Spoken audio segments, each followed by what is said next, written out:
Gabriel's like, I'm ready to watch a good show. And I'm like, well, the universe is stopping us right now for some reason. Well, it looks like it is streaming now, so we should be good. Yeah, I picked multiple locations so that I could have a backup Facebook location, my Facebook page, just in case the things one didn't work again. So, hey, everybody, we would have been here a minute ago, but for some reason Houston had a problem.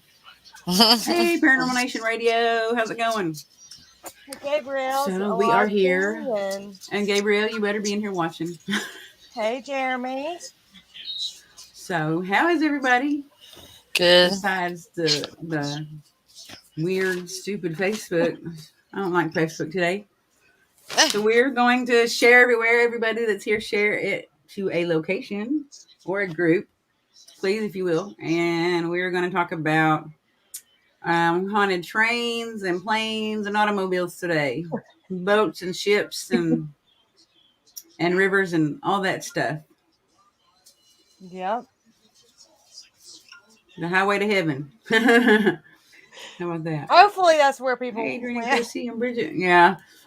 I've had this so cool announcement and this just beautiful storyteller description of the show, and then I had to just delete it and redo a broadcast really fast and hurry up and get us on Facebook because the network for some reason wouldn't let us on. I wonder if somebody's show went late, and then that's why it didn't let me go on. That would make sense. Possible. I don't know. We were too busy chatting. I don't know. Well, who's on before us? I don't know. I don't remember. I always have to look on the host page and see what time Chrissy, who's on before us? Yeah, Jeremy, are you there? Chrissy, Adrian. Adrian, you still mad at me? Is she the only blonde? She the number one blonde, and you're the number two blonde? No. So number one. We have stuff that I can pull up, and I'm going to show on. God, this light's hot. Show on this screen share for several of our different stories, or all of our different stories, actually. So, Eileen, you want to go first? All right, that's fine. I did have to write mine down because it is kind of a lot of detail, and I did not want to get any details wrong. Hey, Becky. Beth. So it was kind of ironic that you picked haunted transportation, just because a couple of weeks ago while throwing darts, one of my dart buddies came to me and was like, "Hey, have you heard about this ship over in on the Tombigbee River?" Mm-hmm. So he was telling me a story about when he was younger, him and some friends were over by the side of the river. And he was sitting there and they could hear people screaming. They could hear splashing in the water, different things like that. So when they went to the water, they didn't see anyone, but they could actually hear people. And so that was kind of, intriguing. So I was already kind of starting to do research because, I have deals with people. You help me find locations. You go on investigations with me if you want to. So it was kind of ironic that you brought that up because I was already kind of researching the wreck of the Eliza battle. So a friend of mine actually wrote a chapter in one of his books, Alabama Haunted Heart of Dixie, in regards to this. So my research was a little easier than most times I research things. So the Eliza battle was captained by an experienced captain with a lot of time on a river. Also, the pilot was very knowledgeable of this. The captain was S. Graham Stone, and the pilot was Daniel Epps. The Eliza battle was a side-wheeled paddle steamer that was operated out of Mobile, Alabama. It hauled freight and passengers. It was a wooden hold and a size of 316 tons. She was said to be one of the most richly furnished and luxurious riverboats to sail the state rivers. So anyway, if anyone doesn't know where the Tombigbee is, it's right there at the Alabama, Mississippi area. So with both of the captain and the pilot being so seasoned, there should have been no reasons they had any problems, even though It was cold waters, even though it was very windy, things like that. It was stuff they should have been used to during this time frame, which the time frame was at the end of February in 1858. So the at the end of February 1858, they had departed the landing at Columbus, Mississippi, in the North Mississippi area, because that was actually as far north as they could go because of the weather. And they were traveling during the winter flooded months. Nothing unusual was going on as they made the stops at Pickensville, Gainesville, and they were fully loaded in Demopolis, where they were carrying 45 crew members, 60 passengers, and 1,200 bales of cotton. It was very cold and a windy day on February the 28th when they left Demopolis. The temps were dropping below freezing with increasing north winds. Near the Beckley, like I said, I'm not used to reading, so y'all forgive me. You're doing amazing. Becky's Landing. She's like, hooked on phonics work for me. I'm just kidding. I'm not used to just reading, and Okay. so it's kind of like throwing me off here. But this book is actually on Kindle, and when I read it from a screen, I don't get, so I have to write it down. So where was I here? They were about 32 miles or so south of Demopolis when the fire alarms went off due to the cotton bales on the main deck being on fire. Oh my gosh. They tried to put the fire out, but the winds were so strong or kind of picked up and all, which made the boat or made this thing catch on fire even more. People were they tried to get to the lifeboats, but due to the fire, they were unable to get on the lifeboats. Then, the boat, within minutes, they lost control of the boat, and she drifted quickly downstream, coming to rest above Kemp's Landing, near what is now Pennington, Alabama. But everyone that actually perished from this actually perished from exposure to the icy cold water. The people who did survive actually survived by being on top the treetops or on top of the cotton or and all. And so that's how they ended up being able to survive. But everyone else, because the waters, like I said, were below freezing, so they were all in their nightgowns or night clothes whenever they had to go into the water. Then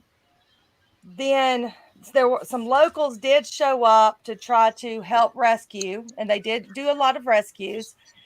When they did rescue them, they were assisting the steamboat Magnolia.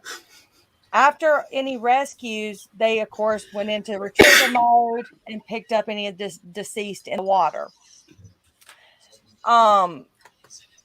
When it finally sank below the surface and came to rest, about 28 feet of water, nearly 38 people or so were dead. It was never determined how the fire itself had started. They do think that someone was smoking a cigar and actually, disposed of it carelessly. And that's kind of what started the fire. In the book, which Rosie is going to help pimp out a friend of mine in a second. But in the book, there is an interview with the gentleman that the author was talking to, and they were on a boat traveling around the river, kind of like a friend of mine, where they saw in this person's case, they saw the flames on the boat, they saw people in the water, they saw the bales in the water. They actually went and tried to retrieve some of the people. None of the people were actually paying attention that they were actually trying to rescue them. And one guy actually went to grab him, thought he had missed him. Well, he went to grab him again until his hands actually went through him. So if anything, it's more of a residual haunting in that area. But people, like I said, I have friends that actually have heard the screaming and all that coming from the water. So if you are near the Tombigbee, it seems to happen more during the February-March time frames when the water is cold, that it's kind of more residual during that time. And yeah, that's the book by Bud Steed that if you are interested in this and any other stories about the Alabama area, this story is actually in that book. And then we have another photo. Yeah. And of course, I didn't research too, as much as I normally would. But during research of newspapers, I came across a list of people that were actually killed during this. So even though it is residual, in case there is any. Sorry, hang on. I was trying to make it bigger. Now, can you see it? Yep. Yeah. No, not really, but in case you are there, and if there is anything besides residual, there is a list of names. I did read that the captain did basically say women and children first. Unfortunately, there is some children that did perish in the waters. In fact, one of them really caught my attention because they found him in the boy and his mother in the arms of his father when they rescued the bodies. Oh. And there were some Jones also. Some people last name Jones. Yeah, that's a different side. So that would be his side, but they're all from New York. But that's basically what I got. And it was something I'm already planning on trying to go one day, and especially in the cold time, and see what's what. But if y'all want to know more about the story, research pick up the book and see what you can read about it. Yeah, because it said that they were frozen, so I'm going to assume it was during a cold time of year anyways, because some of the bodies were found frozen. It was, from what I read, it was like February 28th, but also I saw where it was like 2 a.m. on March the 1st. So it's probably right there at that midnight, early morning time frame. And that's kind of more when we get our cold spell down here.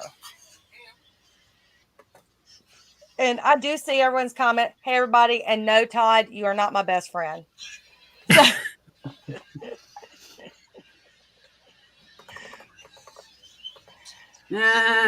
Is that gum good? Somebody asked. Yes, it's black licorice gum. It cures the craving of nicotine. That's a good idea. Something does. All right. I'll tell one of mine because I have two different stories to tell. That way, if I don't get to one, how about say speaking of Bud, I see he's on. Hello, hey Tim, Donna, Denise, Troy, Todd, everybody. So all of the research that I wrote down was actually about a U-boat, but I also wanted to talk about Little Bastard, which James Dean died in a wreck in his racing vehicle called Little Bastard. And here we go. It's in the same. And I wanted to show the photos, and it said that there are photos where they can see, I don't know, because it's not clear enough that they can see James Dean's body laying on the ground, because he was, I'm pretty sure, thrown out of the car. And here we go. I'm going to show the photos first, and then I'll read the article. Here's the vehicle, completely demolished. And this is supposedly right here. Wait. I got to do screen share. You can't see what I'm looking at. No, it's not sharing. And I'm laughing at Todd. He's picking you over me now. So this, can you see it now? This is supposed to be, but that kind of looks photoshopped to me, or like something else that just looks like a face. But this is supposed to be a photo. But if he was dead, I don't feel like he'd be sitting upright or up on his elbows right there like that, looking at those people. But it said that that's a photo, and that's James Dean right here.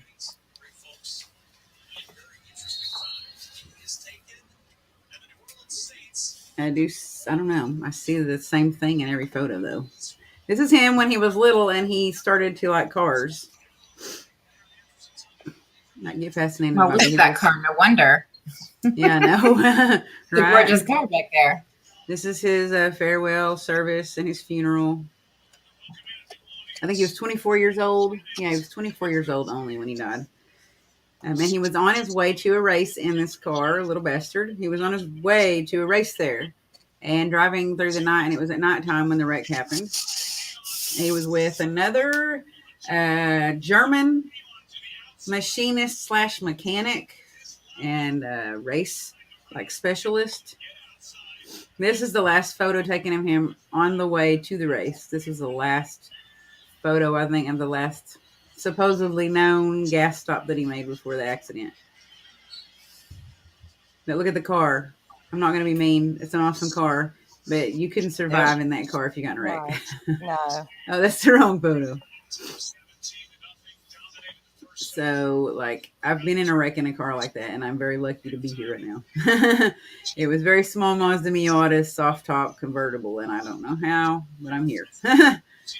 So, the story behind it, there's so many different articles about it, and the car, after the wreck, the parts were salvaged, and they were sent, and they were kept by a museum. A Porsche Spider is what it was. A Porsche Spider. Well, they were kept at a museum. I'm just going to reiterate this story without reading all the articles. They were kept at a museum, and they were sent around the world, transported, and shown to boys and girls. Oh my God, you stupid a-holes. Get off of Facebook. I was wondering if you were catching. I didn't want to interrupt you. I couldn't see it. Yeah, little bastard. So the car was kept, and it was sent to different places to show to people so that they would drive more carefully so they wouldn't end up like that.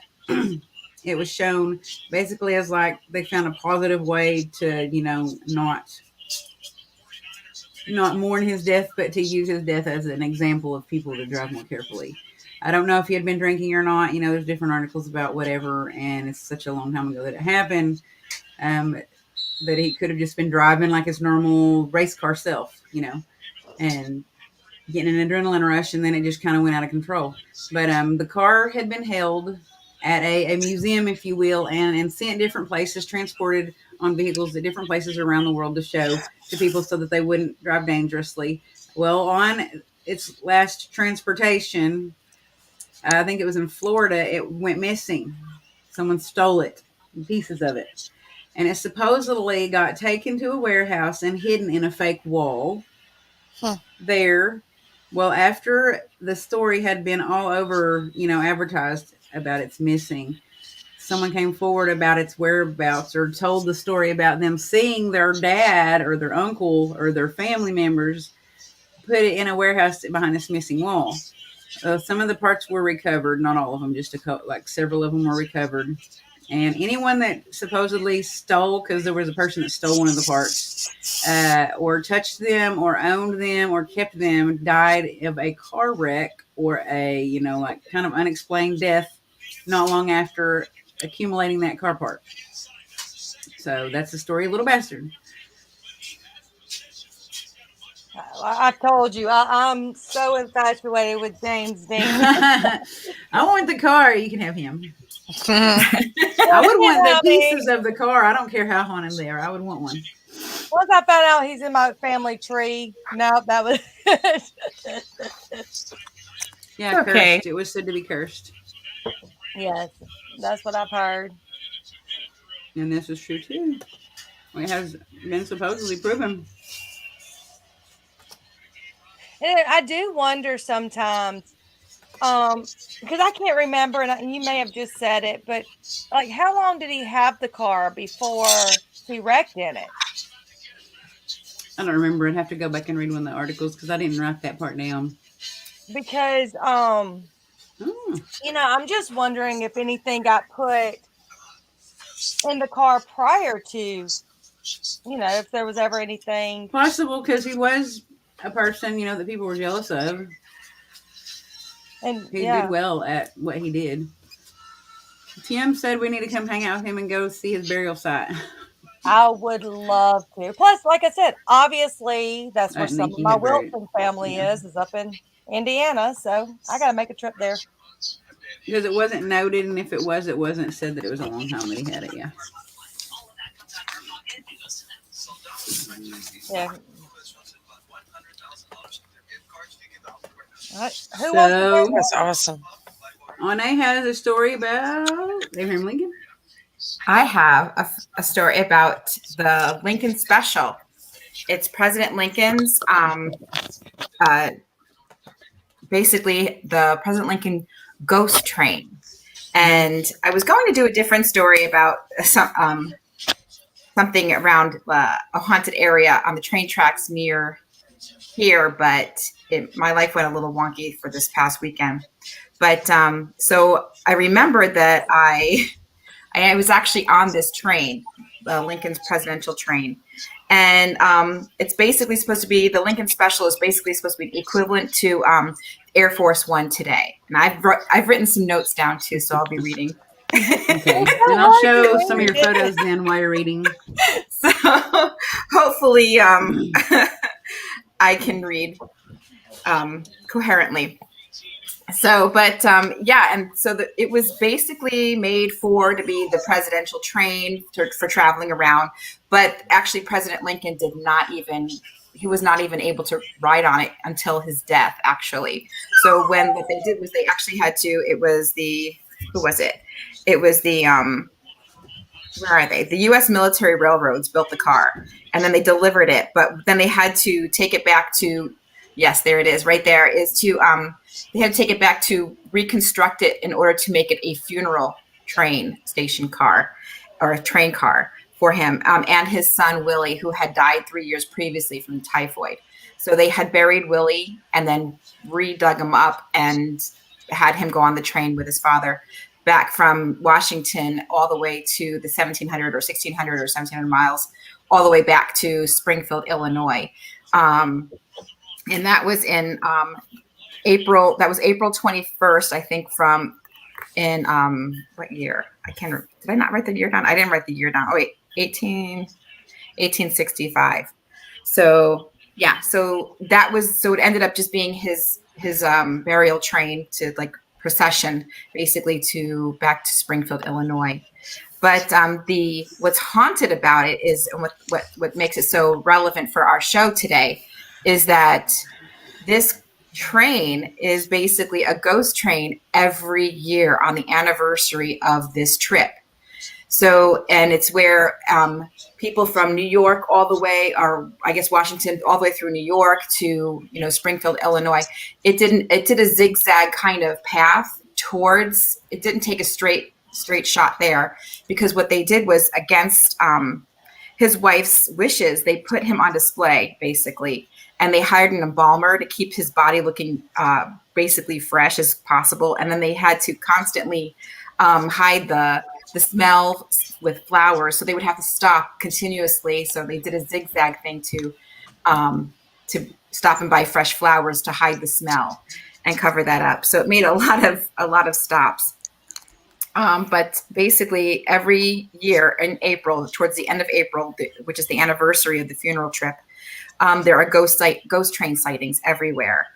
And then what's even more interesting about it is not that it's that train in particular. There was another train that would go in front of it about 10 minutes ahead of it to kind of warn people and let people know how that the presidential train was coming, and also to make sure the track was clear for them to come through. That's kind of neat. But yeah, and so with that, it was depending upon how long the train stayed there at that certain station or that certain place, clocks and watches stop. Even to this day, when they see the ghost train, it seems to stop clocks and watches from up to 6 to 20 minutes long, depending upon how long they're there for. So if it just kind of drove through, it was about 6 minutes. And then if it had to stop or something, I guess to get some fresh flowers and let people see the president's body and show their respects, then it was probably about a 20-minute stop.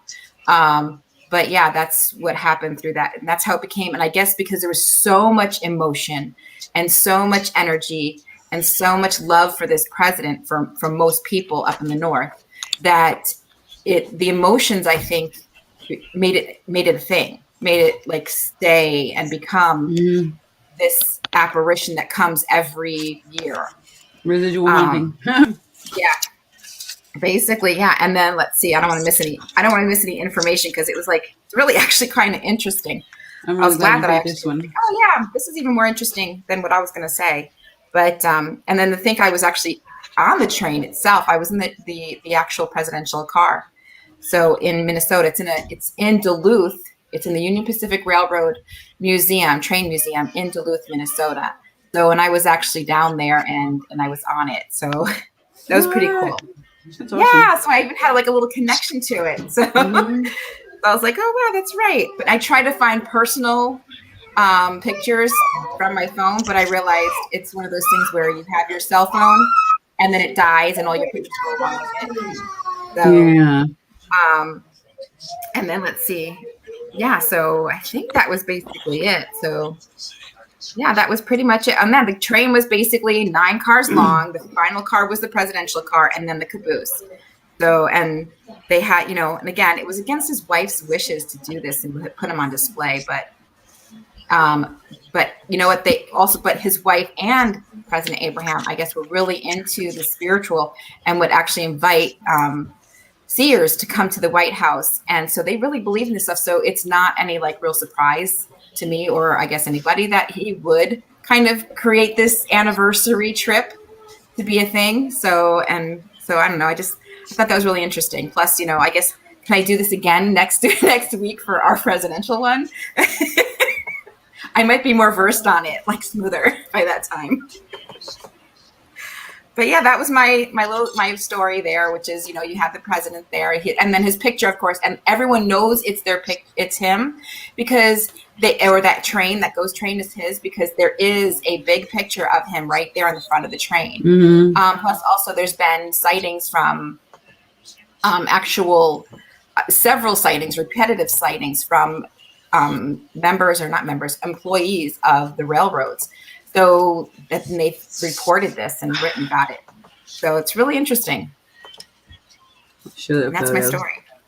That's the one with the photo of him. Yes, that's it. On the front of the train right here. Yep. Big photo. I had more pictures to show you, but I didn't want to hog overwhelm you with pictures. Thank you, Joe. Cool. You got some good ones. Jackie. You got dates and all. You're scared of losing something, saying it wrong. It's harder when you're reading, isn't it? Yeah. I used to, I never, for my kids, I like to, volunteer a little bit in school, but I hated when the teachers wanted me to read stories to the kindergartners. I'm like, it's a kindergarten book for like ages, 3 to 5. And I would stumble over words and I'm like, oh gosh. So I hated that part of volunteering. I'm like, I swear I know how to read. I swear. As the little kids are like, what the heck is she saying? She's saying it all wrong. The story frontwards and backwards. That's funny. I read to little kids all the time. my kids. Yeah, I can read my kids fine, but Like, I've only got 4 more years, and the last one's out of the house. I'm good. Oh, yeah, you think so? Uh-huh. No.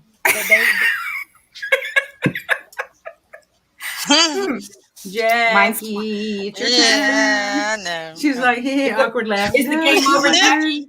Yes, it's over. We didn't go to the playoffs. The Rams lost. We won, but the Rams lost. Oh, man.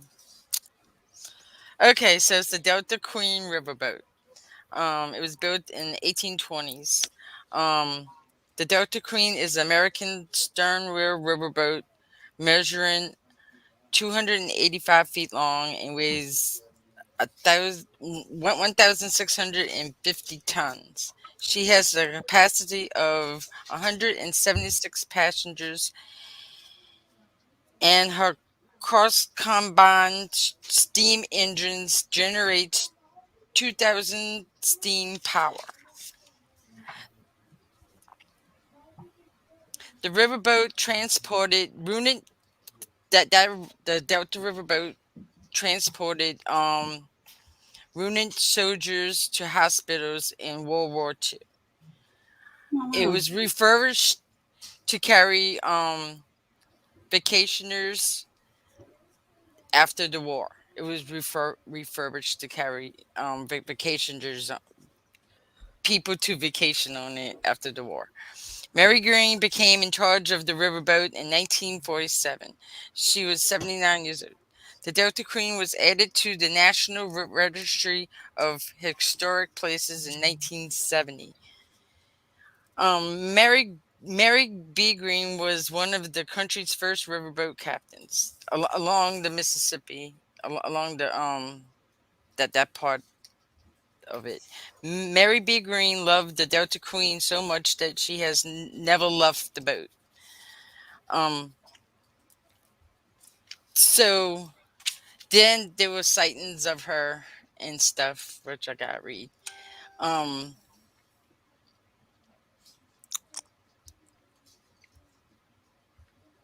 I think someone was talking about her on her show last Sunday. I really? remember the name of Mary B. Green and something that she haunted. So in April of 1949, after helping dock the Delta Queen at her home port in Cincinnati, May Green retired to her cabin. She died in her sleep at the age of 79. However, over the years, many crew members and Delta Queen passengers reported close encounters with a beloved presence presumed to be Ma Green. Williams, the first mate, has no doubt that it definitely arranged a marriage between him and his wife. She did. At the time, Williams said that Delta Queen was under construction, and in the middle of the night, um, he heard like doors slamming and stuff, and he followed it all the way down to the boiler, which there was water coming out, and that Mm, saved the boat and him from drowning. wow. Um, Another night, the girl that he married, Maya, had phone calls saying this elderly woman saying that she was cold and she needed a blanket. And when the first mate went to go to the cabin, there was nobody in there, and that was cabin 109. That's the cabin she died in. That was her where she stayed. Um, she didn't like drinking on her ship on her riverboat. So when somebody was drinking, their glass would disappear, or it would be shivering so much that it would spill over. Um, they saw they saw apparitions of her. They'd be walking down the hallway and see her walking, and like she would go through the wall, you know. Um, there was That'd more. be awesome to see that. It'd be awesome, really, to go investigate it because right now Hmm. it's in Homa. Homa, It would be yeah, I great think to have an it's event on there. yeah. Right Mm. now it's in Homa, getting refurbished, which it should be back to maybe go, like up and down the Mississippi again because Mm-hmm. that's what they're doing right now. They're trying to refurbish it, but it'd That's be cool awesome. to go investigate. I would like to go investigate that. I would But Hey, too. can we drink on there to see if she, because it's a trigger object. that's Wine? right. Drinking or smoking. She didn't like drinking or smoking in on her boat. See, it'd be a She'll trigger get mad. object if you took alcohol on there. Just saying.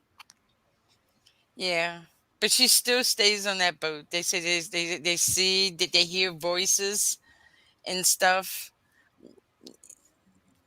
So that's where I read about Mary Green off the that's it. Yeah, Well, that There's, was I like find it all really interesting. quick. huh?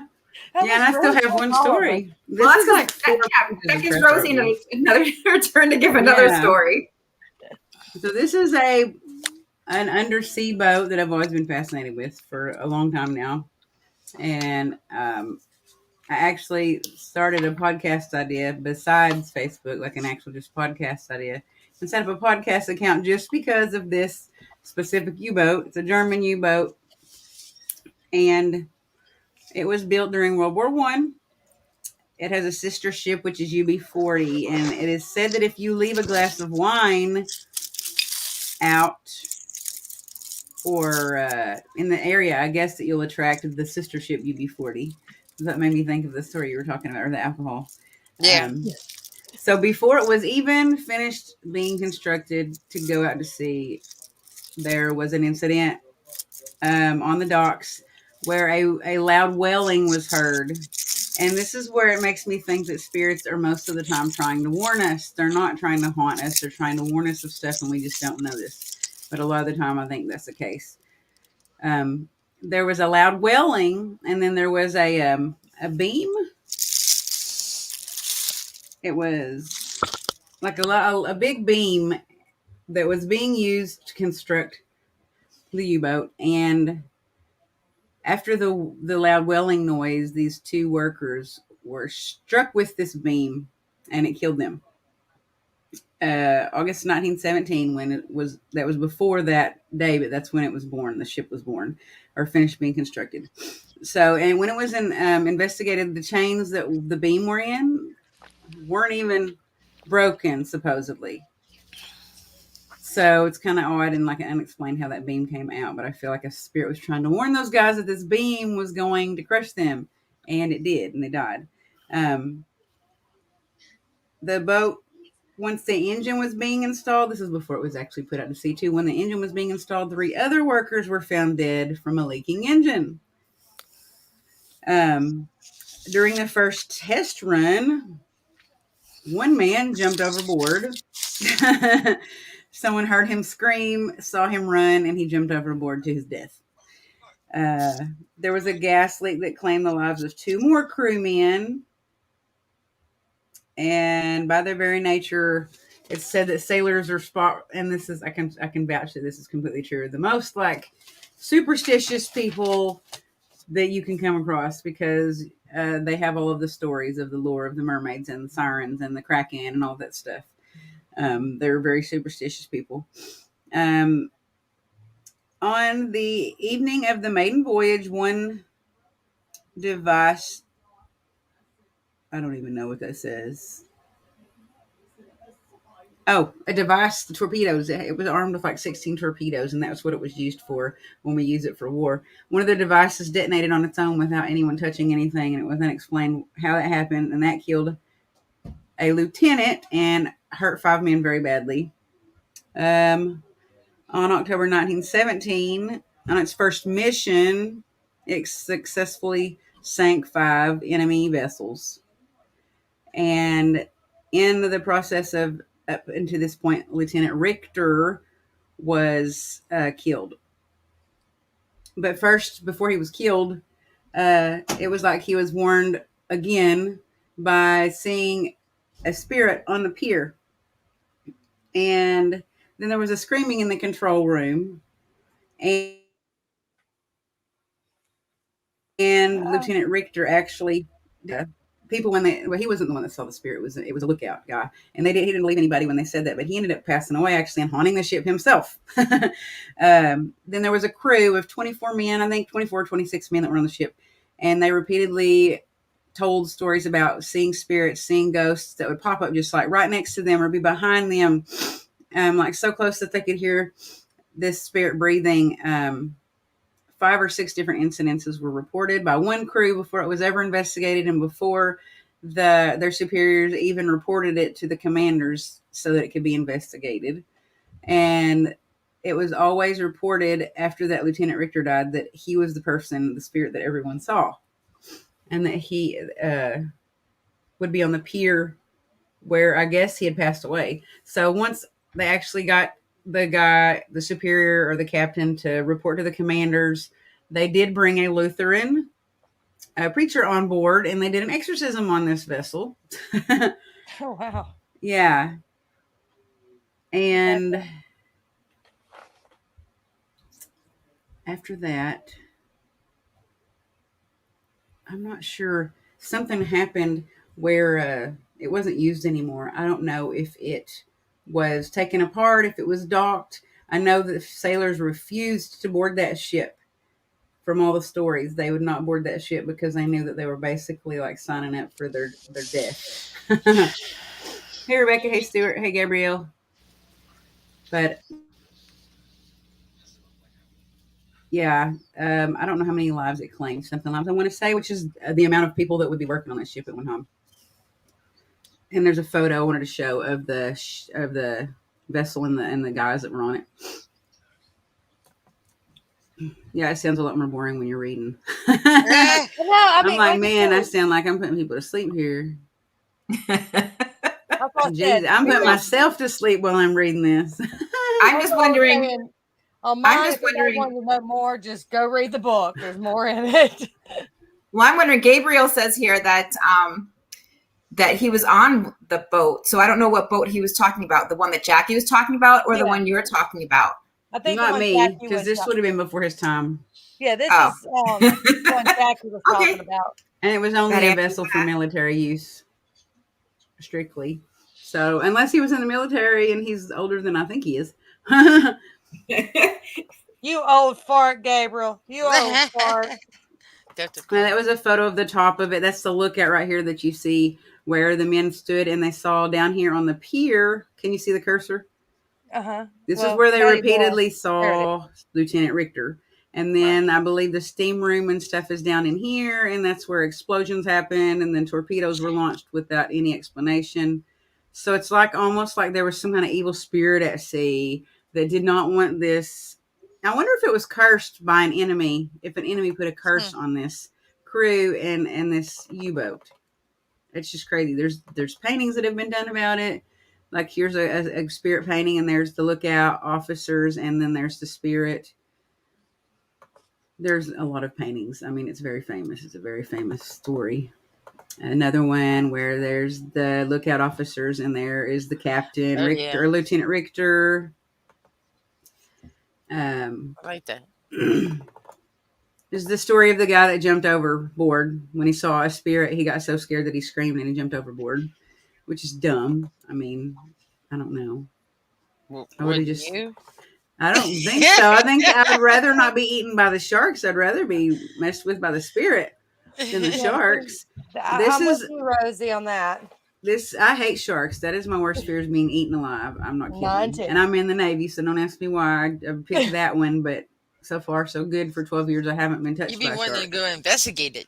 Yeah, right. I do, and I'm intrigued by them. But this is a supposedly an actual photo of some of the crew members. It's precious. Wow. This is a precious photo. I love it. Yep. And then there was one other. This is Lieutenant Richter that haunts the U-boat. And this is at actually, I didn't tell y'all at one time, there was actually a situation where this vessel sank to the bottom of the ocean and they could not get it to come back up. And it was stuck there for 12 hours. So it's a submarine. It's a submarine. Well, it's a U-boat that's an underwater boat. So yeah, it's a submarine. Submarine. Yeah. Yeah. I guess it didn't have the sonar and all the exact like technology that a literally like a submarine has, I guess. I don't know, because it was probably like early stage submarine type thing. I didn't actually do any comparison on it, but Yeah. yeah, I thought that was crazy that it was sank to the bottom of the ocean and it didn't come back up for 12 straight hours. And most of those guys that were on it died from suffocation because it started to leak inside. Joe here says she hates sharks too, and because she's traumatized by Jaws as a kid. So, Joe, last week we were talking about like what were we talking about last week? Whatever it was movies that were like based on true events. I didn't realize Jaws was actually based on a true event. Yes. So yeah, yeah. So now that makes it even more scary. And Joe, that's what I was saying last week. It took me forever as a kid to actually take a bath because for some reason I thought this big, huge great white was going to come out of a little bitty faucet and come eat me. So it traumatized me too. What's weird is I wouldn't swim in dirty water, and that's all I'm surrounded by. But it wasn't because of Jaws. I hadn't even seen Jaws at this point, I don't think. But my cousins would go to the lake with us, and they were a lot older than me, and they'd throw me in the air and let go of me. And when I was about to go down in the water, they go, "Shark!" really loud. And that was so traumatizing for me because I thought there was really a shark because I didn't know any better at that time. I'm more afraid of those little box jellyfish that are like supposed to be the size of your pinky nail. They're like kill you.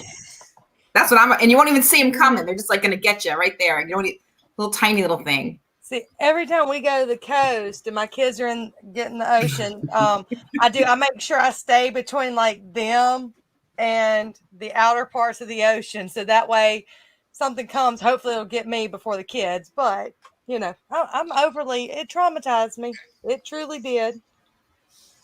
Hmm. Here. It didn't scare me. It didn't I scare you. laughed. It scares me. Jackie said. I laughed during draws. There's only one movie. There's only one movie that I don't like that scares me to death, and I won't watch it. What? Wizard of Oz. I thought you were going to say like The Exorcist. No, my kids are the same way. When the flying monkeys, when they were younger, the flying monkeys would come out, the kids would freak out. It wasn't. It's the witch. See, the flying She's monkeys pretty got my creepy. kids. I kind I of can't. I can't watch it. I relate to her. Aw. The witch is One's alter ego. That's what she's sitting there trying to say. I see no sharks. It's like Maleficent.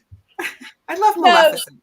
Raina, I hope I said the name right. When I was in Mexico, we were on the little yellow submarine, and I saw sharks surrounded us.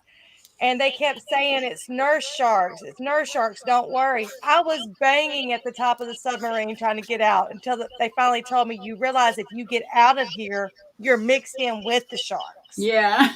But they were nurse sharks. So that still didn't cut it for me. That's funny. Those are the least likely to bite you besides sand sharks, I think. Because do the nurse sharks even have shark? I think they don't even have. I think nurse sharks, do they have teeth or? Yeah, but they're bottom feeders, so they like have a mouth on the bottom of them. It's a suction thingy, like the ones that you see on a fish tank when you go to like a pet store that's stuck on the side. They're made like that. They're the same way. Oh, so it's kind of like going to give you a hickey or something. Is that what you're saying? Yeah. But I'm guessing if they actually came up to you and they did that they would have teeth and it would bite you, because I've seen people get bitten, but it was usually because they were in a tropical area where they're feeding at. People feed them on purpose because they're on vacation, and you go down in there and they're like swarming you, and one out of like 100 of them bites you. So I mean, like, obviously you're setting yourself up for that one. In our case, of course we stayed pretty well intoxicated, and so I mean, like we were out parasailing where you're sitting on the seat, and of course I had to get slightly intoxicated to do that, because all I did the whole time was look down and see if I saw sharks. And then stupid me, got intoxicated enough to get on a jet ski, and we went somewhere to go snorkeling. I went down to take a picture with an underwater camera, and I swear I've got this picture somewhere. I'm gonna send it one day. This fish is looking at me, and I swear the fish smiled, but he scared the crap out of me because he was like right in my face when I took that picture. But I swear the fish was smiling at me, and it's caught on camera. It was not me being intoxicated. I like these ones too. I don't know. I haven't heard of any of those eating anybody, but they're so big. I mean, accidentally, I'm sure that they could eat someone. The whale shark, like the basket shark or whatever. Isn't it called a basket shark? I think it's got this big, huge basket mouth, and like you can party in it. Shark though. Yeah, I guess so. Anyways, though, if we don't mess with them, supposedly they won't mess with us. Unless it's Jaws.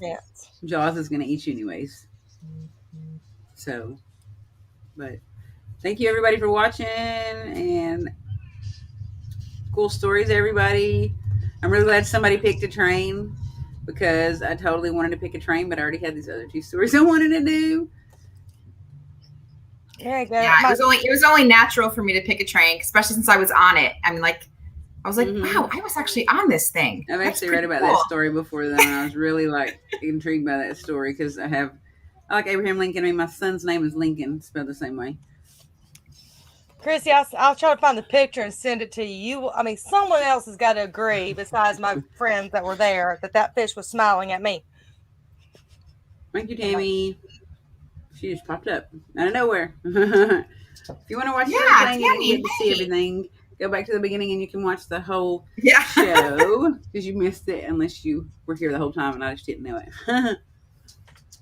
Next week, what are we talking about? I don't remember. What was it?